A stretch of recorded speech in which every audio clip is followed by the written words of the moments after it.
E hoje a gente vai falar sobre o socialismo e a quebra dos 10 mandamentos. Olá, reverendo! Como vai? Tudo jóia. Vamos lá.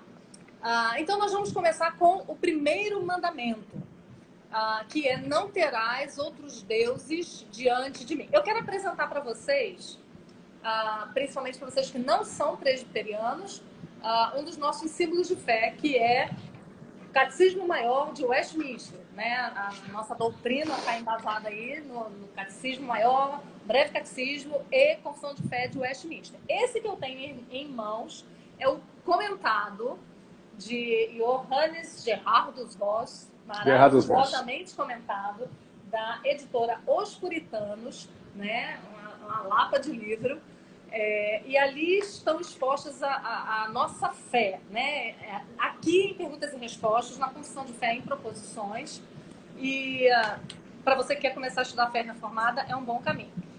E quando ele fala aqui do primeiro mandamento, não terás outros deuses diante de mim, ele vai falar sobre vários aspectos que são interessantes, e aí eu vou já passar a palavra para o pastor Alfredo, para ele nos explicar.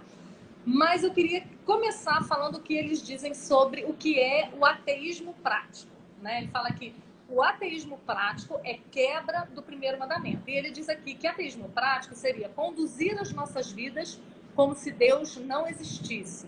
Então não é que você não creia em Deus. Você crê, mas você conduz a sua vida como se ele não existisse, né? E isso engloba todas as áreas da nossa vida, não é isso, Alfredo? Isso mesmo. Eu gostaria só de fazer uma breve introdução. Por que tratar desse assunto? Pensamento de esquerda e os 10 mandamentos. Porque é mais uma tentativa, né, que eu, juntamente com Simone, a gente tem esse projeto, por assim dizer, de mostrar de uma vez por todas que o cristão ele não pode se associar em nada com este pensamento. Ele não pode se associar, por menor que seja. E é claro que eu tenho falado bastante sobre o que é chamado de o cristão socialista funcional. Esse termo até tá ganhando aí, não é? Já tem visto gente utilizando por aí. Legal isso. E que é justamente aquele crente que, ao ser um socialista funcional, ele contribui. Esse é o problema, ele contribui. E o pessoal da esquerda não está interessado que você seja petista, que você seja... Não, basta você, de alguma forma, contribuir com esse estado de coisas. Então, estudando sobre os 10 mandamentos, nós vamos então perceber que de fato, não sobra nada. É um arraso, não tem como. E o que eu quero colocar aqui não é nada forçado no que diz respeito a tomar uma explicação. Isso aí está um pouco esticada. Não. Eu vou mostrar exatamente o que os esquerdistas pensam, e eles pensam, e como é que nós sabemos a forma como eles pensam. Porque eles escreveram. Eles colocaram em livros isso. Então, é assim que a gente vai caminhar. Então, vamos lá. O primeiro mandamento fala que nós não podemos ter outros deuses diante do Senhor, né? E esse mandamento, dentro desse contexto que nós vamos falar sobre socialismo, ele poderia ser visto como o Deus do amparo, é aquele Deus que nos ampara. Então é a nossa confiança no Senhor, nesse Deus que é absoluto, nesse Deus que é pessoal, nesse Deus que existe, nesse Deus que é a verdade, e nesse Deus que executa a sua vontade no mundo. Então, precisamos partir dessa perspectiva. Então, para ser um pouco mais didático, vamos pensar por essa perspectiva do Deus que é o nosso amparo. Então, quando nós pensamos nisso, nós vamos chocar com a construção socialista já na sua origem, em Karl Marx. Porque Karl Marx ele se baseou no seu ateísmo, ele se baseou num filósofo muito conhecido chamado Feuerbach. E esse filósofo, ele dizia o seguinte, ele dizia que Deus era uma paranoia, ele dizia isso, né? Deus é um delírio, essa é a expressão, Deus é um delírio. E ele disse que não foi Deus quem criou o homem, mas o homem criou Deus. Então, é a partir dessa premissa, desse ateísmo, que até a Gertrude Himmelfarb, né? Estou lendo um livro dela agora, estou terminando um maravilhoso livro dela, onde ela fala que é esse Deus que é visto pela razão e não pela revelação. Então, quando o ateísmo ele constrói esse tipo de estrutura, né? Deus criou o homem, então, sem dúvida nenhuma, esse homem ele assume o lugar de Deus. E aí, então, esse Deus que é todo-poderoso, que é eterno, que é independente, ele agora passa a ser apenas um delírio e todo o amparo, toda a esperança que se tem a partir do marxismo é no homem. E é claro que, quando a gente fala no homem, não estamos falando dos indivíduos, nós estamos falando do Estado.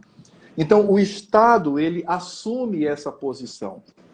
E veja que, claro que não foi o marxismo isolado responsável por essa fragmentação da nossa mente, né? Religião é uma coisa, filosofia é outra, política é outra, que tem sido, obviamente, responsável para que a gente tenha dificuldade de se criar uma cosmovisão cristã. Mas quando olhamos para o primeiro mandamento, o socialismo ele vai em cheio. O pensamento de esquerda, todo ele, desconsidera esse Deus que é soberano. Se você olha, por exemplo, a proposta da teologia da libertação, que é uma teologia católica, você vai perceber que ali a ênfase não está em Deus, mas eles atribuem a Deus uma qualidade que não é bíblica, né? Um Deus pacifista, o Deus que só se preocupa com os pobres, financeiramente falando, os desvalidos, e que deseja que, de alguma forma, a história ela venha levantar esse grupo, e que nós temos uma dívida. Então, o que eles fazem? É teologia, mas eles pegam o Senhor Deus, retiram das escrituras sagradas, tratam-no pelo viés da filosofia, da razão, e reduzem esse Deus às suas vontades. Então, a quebra do primeiro mandamento, ela é muito clara. Nós temos, por exemplo, a versão evangélica, né, que é a chamada teologia da missão integral, e que vai nessa linha. Qual é o problema dessas teologias? É muito simples. Eles desconsideram o Senhor Deus. Desconsideram a pessoa e a obra do seu Filho bendito, que é Cristo. E desconsideram a atuação do Espírito desse Deus. Desconsideram os eternos decretos que se manifestam na criação e se manifestam na providência. Esse Deus, se existe uma ideia de Deus, ele não tem interferência nenhuma. Tudo depende de quem? Do homem. É um homem que tem que ser revolucionário. É um homem que tem... Isso é uma das coisas que o Catecismo Maior fala, né? Ele diz assim, que um dos pecados proibidos no primeiro mandamento é justamente isso que você está falando, o repúdio a Deus. Exatamente. Né? É um aspecto, né? Exato. E aí o que é terrível é que onde se estabelece a esperança? Veja, vamos pensar o seguinte, eu sou crente, eu sou cristão, mas eu também sou de esquerda. Como é que eu vou viver essa dualidade? Ou seja, se a minha esperança pelo viés da esquerda deve ser pela militância, por esse homem que se supera, pela revolução, pela implantação de um comunismo na Terra, como é que eu vou agregar isso a tudo aquilo que a Escritura Sagrada fala acerca do plano de Deus, né? Da aliança de Deus com o seu povo? Então veja que, nesse aspecto, o primeiro mandamento ele é simplesmente destruído. Por quê? Porque o ateísmo marxista ele retira Deus e transforma o homem em Deus. Não é só uma substituição, vamos dizer, de natureza, mas eles divinizam este homem. Dizem que o homem criou Deus e que o homem agora, ele assume essa postura. Então, ele inverte, há uma inversão. É por isso que Karl Marx dizia, a religião é o ópio do povo. Por quê? Porque Deus, segundo Feuerbach, é um delírio. Agora, você imagina esse tipo de pensamento acerca do nosso Deus? Como é que um cristão pode assimilar pautas desse pensamento desgraçado, desse pensamento que vem do inferno, da carne, e que, francamente, está contra o Senhor? Então, nesse sentido, é que eu particularmente não entendo. Eu acredito que há muitos que são ingênuos, inocentes, enfim, Mas eu não consigo entender como é que alguém, olhando para essa perspectiva, pode assimilar qualquer coisa que venha desse pensamento que substituiu o nosso Deus glorioso pela força do homem. Obviamente, esse homem que representa a força do Estado. E quando você fala aí de Estado, se você for pensar em qualquer sociedade que se torna uma sociedade comunista, né, socialista, você vai ver a força do Estado sobre a nossa consciência, sobre as nossas liberdades, né, inclusive as liberdades religiosas. Né? Exatamente. Aí, se você for olhar o primeiro mandamento no Catecismo Maior também, você vai ver que uma das coisas que são proibidas nesse mandamento é fazer os homens senhores da nossa fé e da nossa consciência. Né? Então, a partir do momento que você acha que é o Estado quem deve dizer, né, como você deve crer, como deve ser o culto, se o culto pode isso, não pode aquilo, quando ele quer regulamentar isso, né, suplantando aquilo que a palavra de Deus diz, né, estando acima, é também quebra do primeiro mandamento. E é importante pensar o seguinte, que todo o pensamento de esquerda, desde a esquerdazinha mais elegante, mais soft, mais, não é? Mais de canapé e champanhe, até aquela esquerda que é tosca, né? O PCO, aquela extrema esquerda que se torna até piada, às vezes, em muitos centros intelectuais. Veja, toda a esquerda ela tem um eixo. Esse eixo é o marxismo. E o marxismo, essa é a proposta de Deus. Toda construção que se faz em todo e qualquer pensamento de esquerda acerca do Senhor Deus, parte dessa premissa.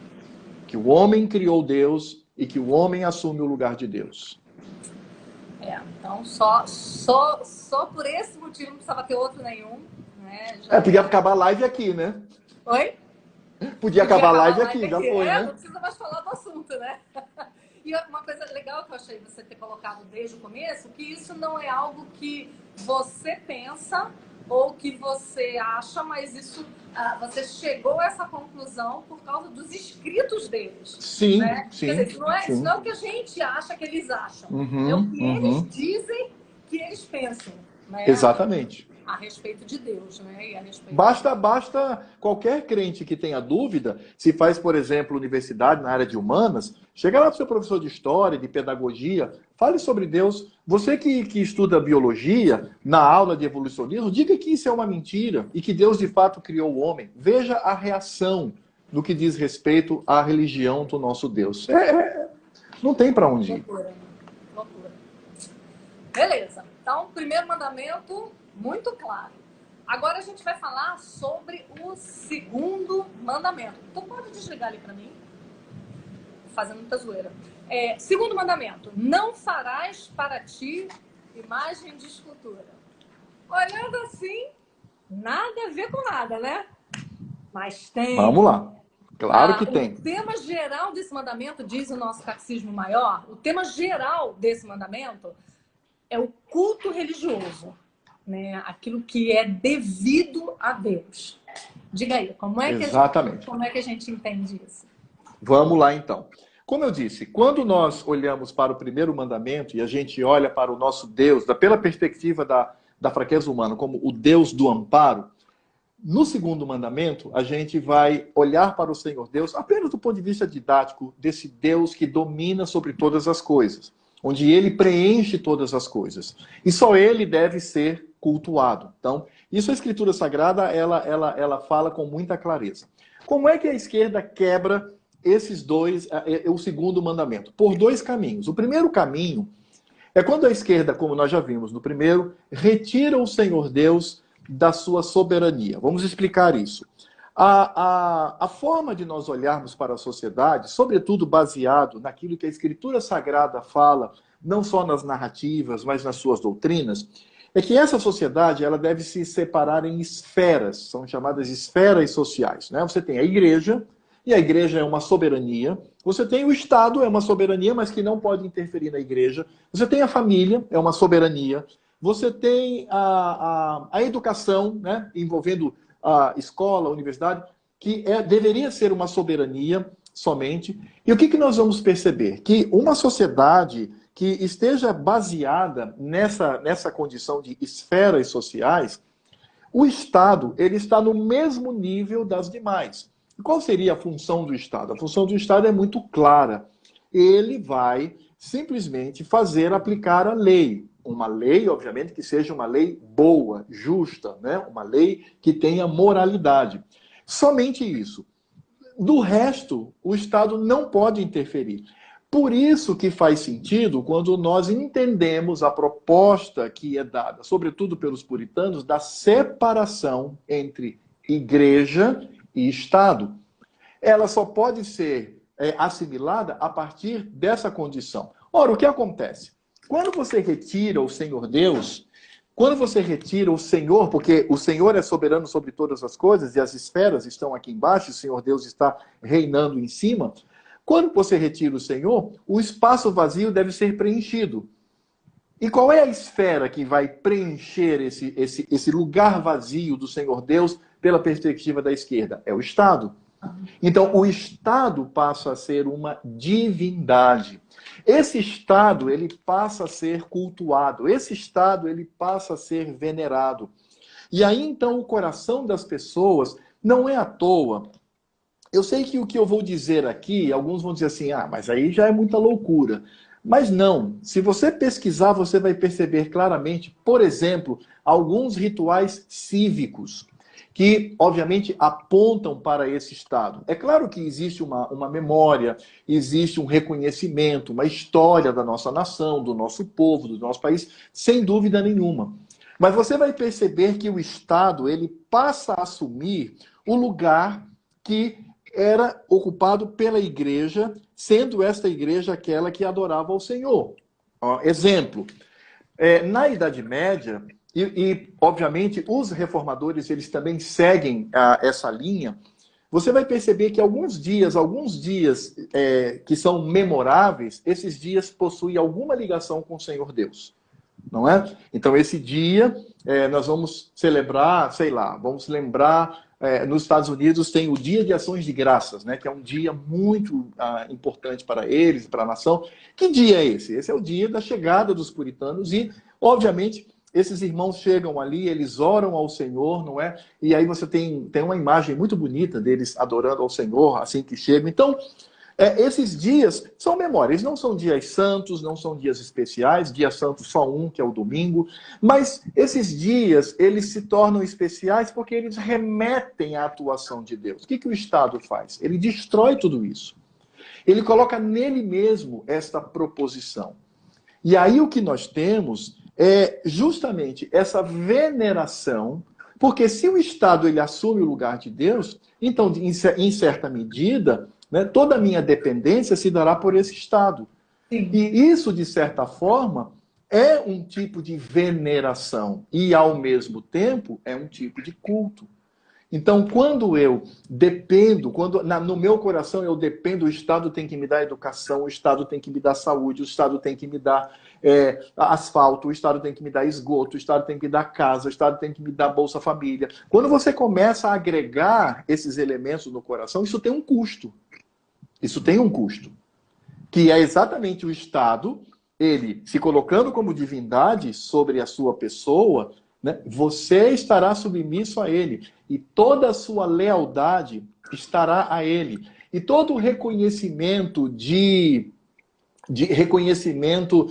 da benesse desse Estado, que esse Estado ele é algo tão importante na minha vida, isso deve e deverá acontecer. É por isso que nesse ponto você tem aí uma relação cultica com o Estado. Eu não estou dizendo que as pessoas, a esquerda tem um ambiente onde você tem ali um salão de culto e as pessoas vão cultuar o Estado, não é isso. Mas, por exemplo, quando você olha hoje para certos movimentos de esquerda, muita gente não sabe disso. Muitos, eles praticam algo, quando eles se reúnem para falar de revolução, falar de quebra-quebra, ou falar das suas pautas, alguns grupos, eles têm o que eles chamam de mística. Mística é um ritual que eles fazem antes. Esse ritual é um ritual muito simples, onde eles dizem assim, nós podemos, nós conquistaremos, nós vamos transformar, nós vamos lutar, nós vamos revolucionar, nós vamos alcançar. E eles começam a usar palavras de efeito, e isso eles chamam de quê? De mística. Eles chamam isso de um momento em que você vai reconhecer a sua luta e luta que vai transtornar esse estado de coisas. Terceiro ponto que eu quero colocar é o seguinte: quando nós olhamos para países comunistas, a China, por exemplo, tem um documentário que foi feito em Portugal, é muito bom, sobre a vida de Xi Jinping. Olha, é uma coisa que estarrecedora. Sabe o tem nome uma do cena. documentário? Não sei, mas eu passo para você e você pode. Mas é muito simples. Colocar assim, vida de Xi Jinping, documentário português. O YouTube ele vai jogar você para esse documentário. Ele participa de um ritual onde ele promete com a sua vida conquistar o mundo pelo socialismo. Gente, você olha, você diz assim, mas isso é muito religioso, isso é muito cultico, isso é veneração. E é verdade. Todas as pessoas que estão engajadas nesse projeto, elas estão engajadas de maneira religiosa. Até porque o socialismo é uma religião, né? Eu já disse, já tratamos sobre isso aqui. Ele é uma religião. Então, o contato que você tem com ele é um contato de veneração. E é engraçado, então, né? Porque é veneração, é religião, a religião deles, né? Porque eles querem acabar com o cristianismo, né? Então, sim, a religião que eles promulgam, né? Sim, eles não são somente na verdade é a substituição, né? É a substituição. Exato, é a substituição. Uhum. Então, as pessoas que são de esquerda e quando são de fato militantes, elas estão envolvidas nisso, existe veneração. Eles veneram vamos dizer, esse ambiente revolucionário. Para eles aquilo é tudo. Volto a dizer, isso é tão forte que hoje em dia, reuniões de pessoas que fazem parte da esquerda, não todos, mas uma boa parte, antes de começar, vamos conversar com a mística. Dizer palavra de ordem e aquilo vai inundar o seu coração e a sua mente. Doideira, né? Doideira. Eu separei aqui, queria ler para vocês um trecho também do nosso Catecismo Maior, sobre o segundo mandamento, que fala sobre alguns pecados que são proibidos por esse mandamento, né? E tem tudo a ver com o que você está falando. E lá na página 346 ele diz assim: é pecado, né, contra o quinto mandamento toda a negligência, o desprezo, o impedimento e a oposição ao culto e às ordenanças que Deus instituiu. Né? Então, quebra desse mandamento quando há, e aí como você falou, né? Quando aí o Estado não está mais em pé de igualdade, né? Mas está acima. Então, é quebra desse mandamento quando há esse impedimento. Né? Quando o Estado, ou qualquer um, se coloca contra o culto às ordenanças que Deus instituiu. E aí, na página 351, ele explica, né? O que isso significa. Uma lei que proíba o livre ajuntamento para o evangelismo e o culto cristão e estabeleça licenças governamentais para o exercício dessas atividades ordenadas por Deus. Isso aí é o comentário do Johannes, né? Parece com alguma coisa que a gente está vivendo hoje? Sim, exatamente, né? Porque você... E por que isso se estabelece? Porque se confia que o Estado, como essa divindade que deve estar sobre todos, ele é responsável e ele vai cuidar da sua vida. Essa de fato é a ideia. Nós vamos cuidar. Né? Exatamente. Se nós pensássemos nesse parâmetro de esferas sociais, o que deveria acontecer? A área da saúde, os médicos, eles deveriam discutir e estar orientando a população. Olha, gente, usem máscara. Né? Exato. Olha, usem máscara. O vírus é perigoso, ele mata. Então, quando vocês se reunirem, coloque aí 30%, 40%, mas isso pronto, é isso daí. E cada pessoa, então, ela é responsável pelo seu grupo. E não simplesmente você ter um Estado que sanciona um modelo de afastamento social, que chega ao cúmulo do chamado lockdown, que é o confinamento absoluto, e que você olha para o mundo todo e você percebe a OMS, os estados, os governos, alguns países, simplesmente ele não sabe o que fazer. Ele faz uma coisa, recua, volta e faz. Ah, não deu certo, tem que... Entende? Por quê? Porque, de fato, o Estado ele é falível. Mas é impressionante como ele entra, como ele vai determinando sobre o que você deve e o que você não deve fazer. Eu repito, esse problema da Covid-19 é um problema de saúde pública, é um problema sanitário, é um problema da esfera da saúde. Interessante pensar que a esfera da saúde não tem poder de polícia, mas tem poder de orientar, de dizer, gente, olha, vamos fazer isso. E aí você tem igrejas, onde você tem médicos, conversa com o pastor, vamos fazer isso, 30%, né? A turma, vamos... Esse é o modelo. E não simplesmente uma divindade que é venerada, que é obedecida, e que se você não obedece, você apanha e você vai preso. Né? Esse é o quadro. E aí quadro. fica uma coisa bem clara quando você vê em algumas cidades, em alguns estados brasileiros, né? A igreja ser a última lá na gradação do que vai sendo aberto, né? Então, não é prioridade, né? Não é necessidade, não é. Né? Então, vamos abrir shoppings, vamos abrir bares, vamos abrir, sei lá, cinema. Casa de construção, né? Civil.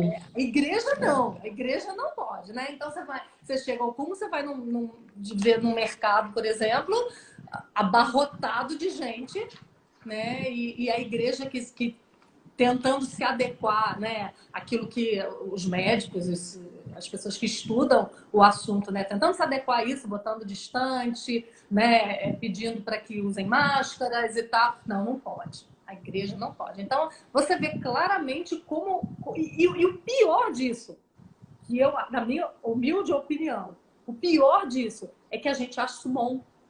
Né? Eu tenho visto crentes achando que isso é bom, que o papai Estado está mandando que a igreja feche, que a gente precisa obedecer e que a gente não pode questionar, porque ele sabe o que é bom para nós. E isso me assusta, porque isso mostra que nós, não só como nação, mas como igreja, estamos prontos para ser dominados. Né? Estamos só esperando. E você percebe o seguinte, qual é o elemento principal nesse momento? Porque pode chegar um momento que o Estado vai determinar, botar a arma na sua cabeça e acabou.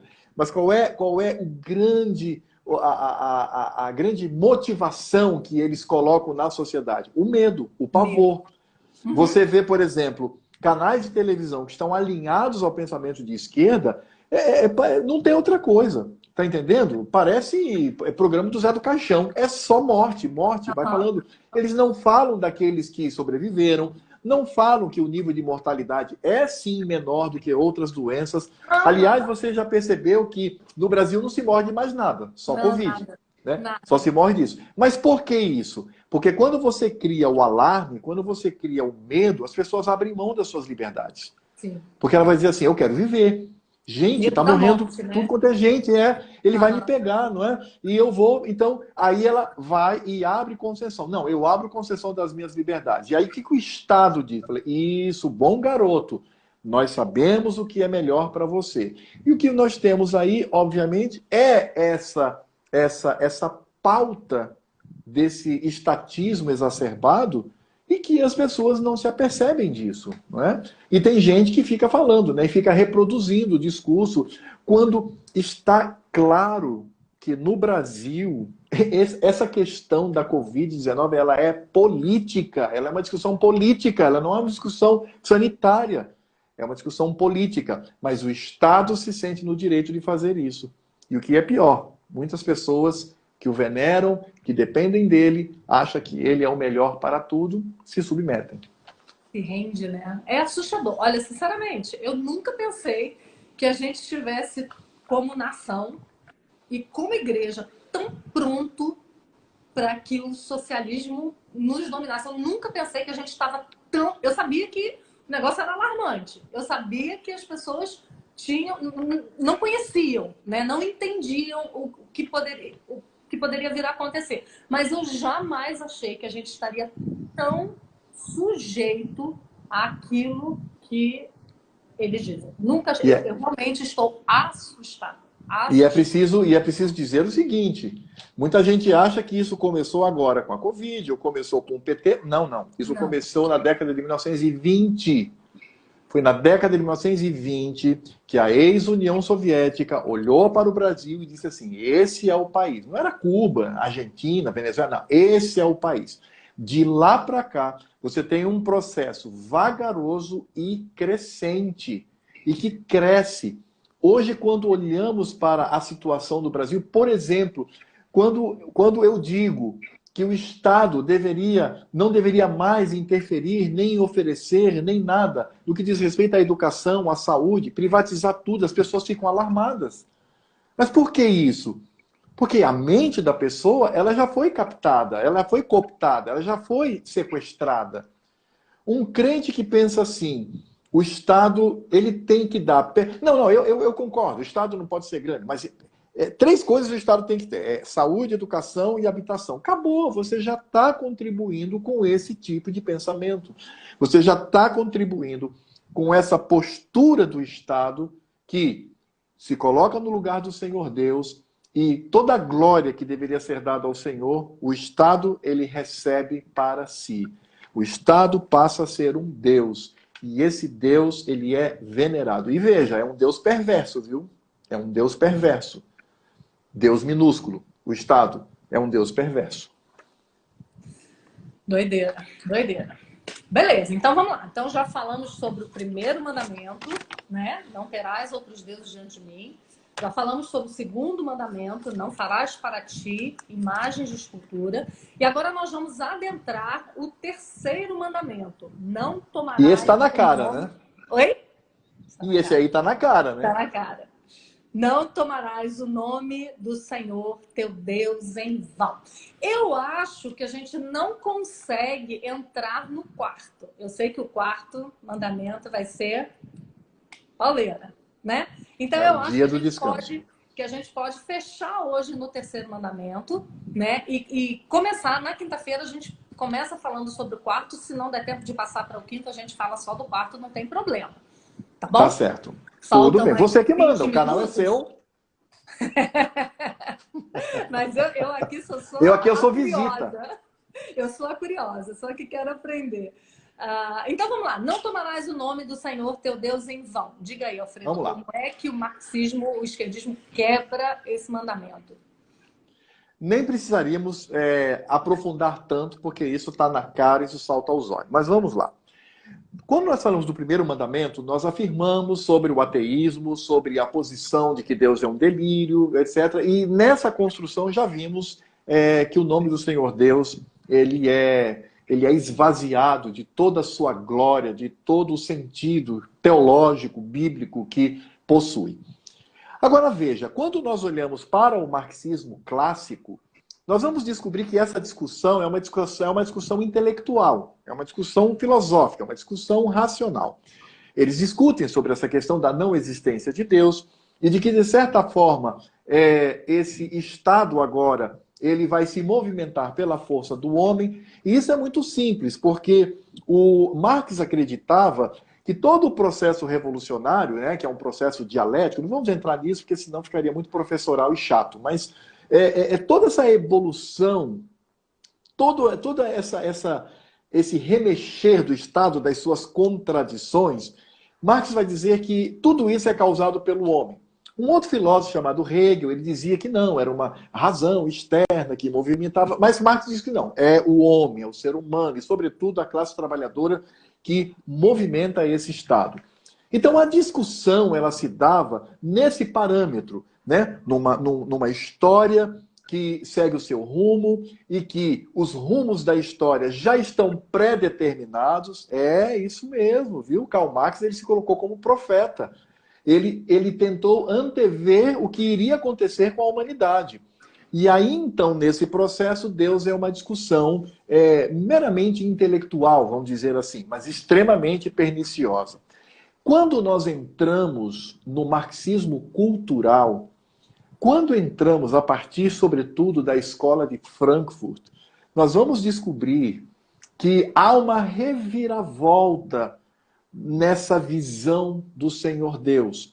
Então o Senhor Deus, ele deixa de ser uma discussão meramente intelectual e ele passa a ser alvo direto, inescrupuloso, impiedoso de destruição como cultura religiosa. Gente, isso é tão claro que basta eu citar o seguinte: você lembra do último carnaval? Você lembra o que foi feito neste último carnaval? Você lembra do que foi feito em outras passeatas públicas? O que eles faziam com a imagem, com aquilo que... Ou seja, eles transformavam a segunda pessoa da Trindade em algo extremamente jocoso, em algo que era simplesmente para destruir a reputação. Agora, eu queria só lembrar uma coisa. Eu até anotei aqui.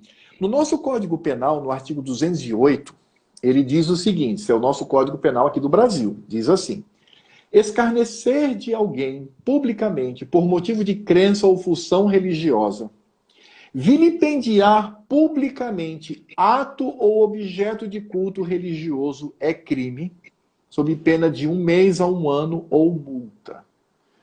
O que eu quero dizer é que ainda no Brasil isto é crime. Agora, sabe o que me chama a atenção e o que me incomoda? É que é crime, está no nosso Código Penal, mas nada acontece. Absolutamente nada acontece. E existe uma paranoia no sentido de destruir o cristianismo a partir da ridicularização. Agora, talvez você diga assim, puxa, mas por que será que eles fazem isso? É exatamente para destruir a igreja. Porque o pensamento de esquerda, o alvo que ele tem é destruir a igreja de Cristo. Porque para eles a igreja de Cristo é um empecilho. Você pega uma Simone Quaresma, não é? Trabalha na área da educação, de filhos, etc. e tal, do ensino também, né? E de repente a Simone Quaresma está numa live falando essas coisas tão inteligentes e tão importantes contra eles a partir do referencial de Cristo, ou a partir de uma cosmovisão bíblico-reformada. Isso para eles é muito ruim. Então o que eles querem, na verdade, é destruir. E aí você se pergunta, como é que alguém, e aí voltando àquela questão, Simone, como é que alguém que se diz cristão, eu não vou nem usar a palavra crente, você se diz cristão, e pode estar associado a esse tipo de pensamento que faz o que fez no último carnaval. Pois é. Que faz o que fez em passeatas públicas. Que faz o que fez em museus, onde eles fazem uma imagem, sabe, uma imagem jocosa, uma imagem que é para vilipendiar, é para destruir, e simplesmente tomam essa imagem, associam ao Senhor Deus, e todos acham isso lindo e maravilhoso, e não tem problema, isso é arte, religião é uma coisa, arte é outra, sabemos que é crime, liberdade de mas expressão, ninguém... né? Exatamente, ninguém pode fazer nada. Agora, é como eu digo, se um conservador, porque o conservador, um crente conservador, um cristão que tem compromisso com a Escritura Sagrada, claro que ele não vai baixar o nível. Ele não vai baixar o nível na discussão. Mas se ele fizer uma crítica razoável, ali no limite, contra determinados grupos sociais, 2 semanas depois o oficial de justiça está batendo na sua porta. É verdade. Então, esse é o mundo que nós vivemos. É verdade. Nós invertemos. É aquilo que a Escritura Sagrada diz, não é? Chama o mal de bom, o bom de mal, o azedo de doce, o doce de azedo. E tudo isso gira em torno de um vilipêndio que é frontal. Ele não é escondido. Ele não é sutil. A esquerda hoje ela não usa de sutileza contra símbolos do cristianismo. Ela vai na canela, né? Usando a linguagem do jogador de futebol. Vai na canela, ele vai para destruir mesmo. Ele vai, como eu sempre brinco, ele não vai nem com uma chuteira, ele vai com motosserra na canela para destruir completamente. E aí, mais uma vez, Simone, eu pergunto, como é que alguém que se diz cristão, que vê essas coisas, que sabe disso, e que tem compreensão do que está por trás disso, todo o amparo que se tem num pensamento, como nós vimos falando dos primeiros mandamentos, num pensamento cujo objetivo é destruir o evangelho e a igreja, como é que um crente diz, não, mas eu ainda posso ter alguns pontos da esquerda e defender PT, defender PCO, defender... Como é que pode isso? Sabe? É uma coisa assim absurda. Eu fico aflito com essa situação, sabe? Me dá uma aflição, porque eu digo, Senhor, não é possível. Não é possível. Porque quando você olha para o terceiro mandamento, não dirás o nome do teu Deus em vão. Nós não podemos nem usar expressões, né? Do tipo, vou usar o nome de Calvino aqui, né? Ai, Calvino, Calvino me livre, né? Sem a percepção daquilo que você está dizendo. É claro que todo crente, por exemplo, baseado em Tiago, tudo que ele disser com relação ao futuro, ele deve acrescentar, se o Senhor Deus quiser. Se o Senhor Deus assim desejar. Mas essa frase, ela deve ser dita com cuidado, ela deve ser dita com toda a consciência, não é? Com entendimento e como obediência direta da Escritura Sagrada. Veja, o terceiro mandamento fala de você, às vezes, escorregar, sabe? Dá um escorregão no que diz respeito ao nome santo do Senhor. Agora você imagina o que a esquerda está fazendo nos museus, nas passeatas, nos carnavais, nos teatros, o que eles estão fazendo diretamente, destruindo, achincalhando, vilipendiando, desonrando o nome santo do nosso Deus. Como é que eu posso, como cristão, sabe, lá no Facebook ou em qualquer outro lugar, dar voz a este tipo de pessoa? Como é que na universidade eu posso debater e anuir, aceitar certos elementos desse pensamento, sabe? Fazer uma dicotomia que não existe, uma divisão que não existe. Já disse, o eixo de todo pensamento de esquerda é marxismo. O eixo central. Os ramos são diversos, mas o eixo central está ali. Esquerda é isso, pessoal. Cristão, crente, você que se diz servo de Cristo, esquerda é isto. É como eu sempre ironizo. Lembre-se, tem até acho que uma música, uma poesia, né? Lembre-se do último carnaval, não é? Lembre-se, veja o que foi feito. Como é que você pode dizer que simplesmente adere a esse tipo de situação? Olha, Simone, eu acredito que uma pessoa que se diz crente e ela flerta, ela defende, ela vota, ela apoia determinadas pautas da esquerda, está afrontando a santidade de Cristo. Diretamente. Diretamente.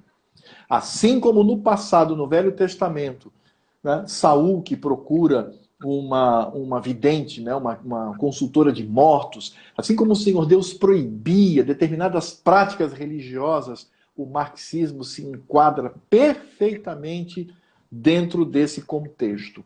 E o crente que vai lá na urna e vota num candidato de esquerda, ainda que seja esquerda elegante e sutil, está afrontando a Cristo, porque esse movimento não faz outra coisa senão vilipendiar o nome do Senhor.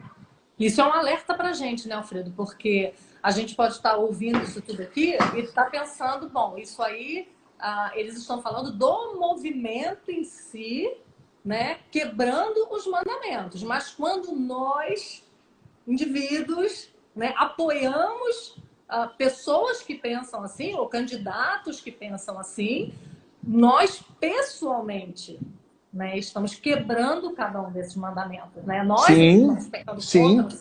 Né? Porque fica muito fácil você falar numa coisa ideológica, né? O pensamento de esquerda, né, quebra os mandamentos. Mas eu vou lá e voto, né? Eu vou lá e dou voz a, sei lá, no Twitter, no Facebook, eu dou voz a alguém que eu não concordo com tudo, não, mas aquela pessoa ali pensa tudo isso e eu concordo com parte disso, né? Eu não concordo com tudo e dou voz a ele, né? Então eu estou contribuindo para que esses mandamentos sejam quebrados pelos outros e eu estou pecando contra cada um desses mandamentos, né? Então isso é um alerta para nós, né? Como indivíduos e como igreja, né? E sabemos que o Senhor não vai deixar isso impune, né? Que isso é grave, né? Aquilo que você falou, né? Tá afrontando a santidade de Deus com cada uma. Eu estava lembrando aqui do terceiro mandamento.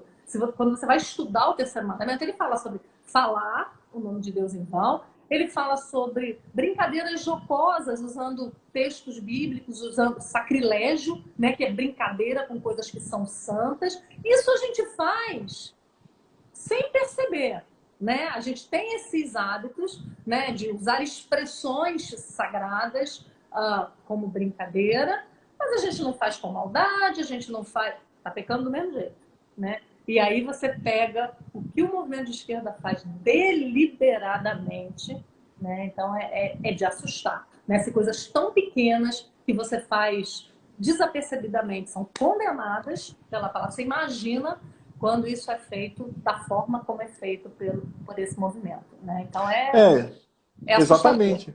Exatamente, porque por isso que eu disse, quando eu comecei a falar do terceiro mandamento, primeiro eu falei daquela discussão, que é uma discussão no patamar da intelectualidade. Então vamos pegar, por exemplo, ali a década de 1980, né? Início da década de 1990.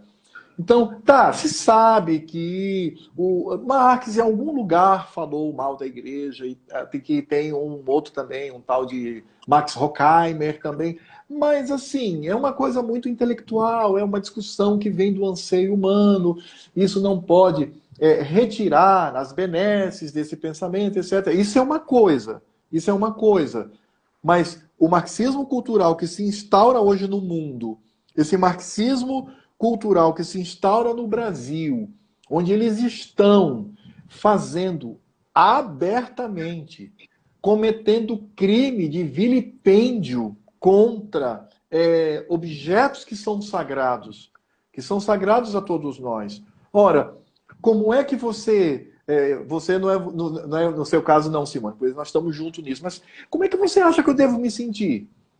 Vendo, sem querer, na televisão, passa o que eles fizeram. Como é que você acha que eu me sinto com isso? Que absurdo, né? Mas é assim mesmo, é cegueira. Não!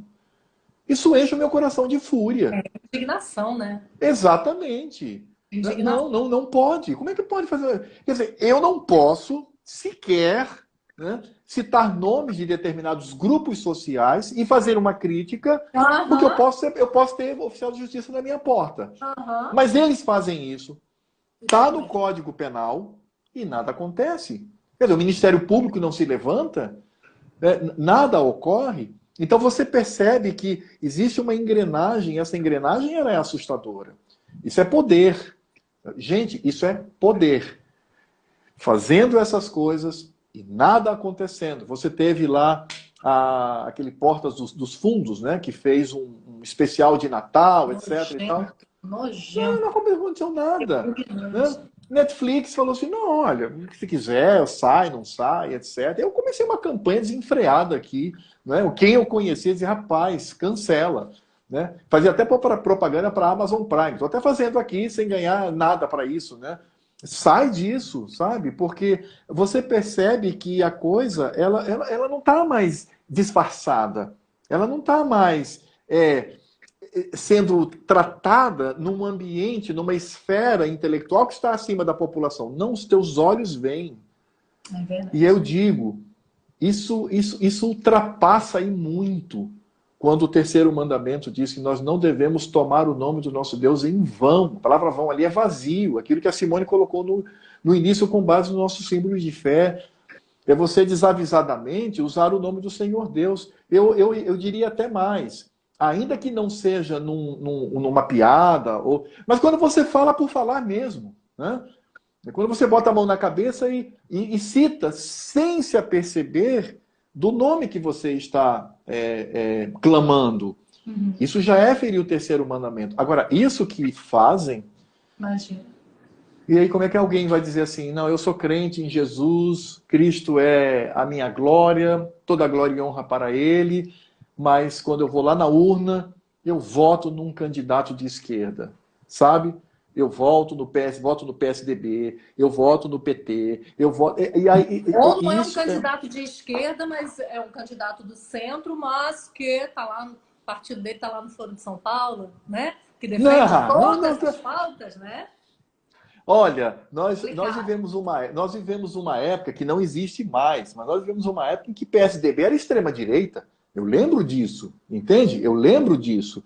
E hoje você percebe claramente, né, que existe aquela tese chamada a tese das tesouras, né? De um lado você tem a social-democracia, do outro você tem a extrema-esquerda, e eles ficam revezando e cortando para chegar no objetivo final, que é o processo revolucionário. Então veja, você que é crente, você que afirma, e eu até acredito na sua afirmação, quando você diz que quer glorificar a Cristo, quer exaltar, então por favor, desvencilhe, saia dessa esfera, sabe? Porque, como eu disse, o eixo é um só. O marxismo é um eixo cujos tentáculos se apresentam de várias maneiras, até como teologias. Teologia da missão integral, teologia da libertação, não importa. Mas o eixo ali é central. E esse eixo, o objetivo dele hoje, inclusive, é vilipendiar o nome santo do Senhor. É anticristão. É isso aí. Que o Senhor tenha misericórdia de nós, né? Eu acho que conhecer é importante. Conhecer a nossa religião, conhecer aquilo que nós cremos, aquilo que a palavra de Deus diz a respeito de Deus, e também conhecer esse movimento, né? Porque aí a gente vai perceber que são duas coisas totalmente incompatíveis. E a coisa é pesada, né, Simone? É muito pesado isso. Isso é muito pesado. Sabe? Olhando, por exemplo, nós vimos os 3 primeiros mandamentos e você se apercebe que a quebra é frontal. Como eu disse, não é dissimulado. Não é dissimulado. É ateísmo, é vilipêndio, é colocar o Estado no lugar de Deus. É aberto. Né? Eles não escondem isso. Eles não escondem. Né? Não escondem. Mas ainda assim conseguem seduzir corações que se dizem cristãos. Né? Isso aqui para mim é um terror.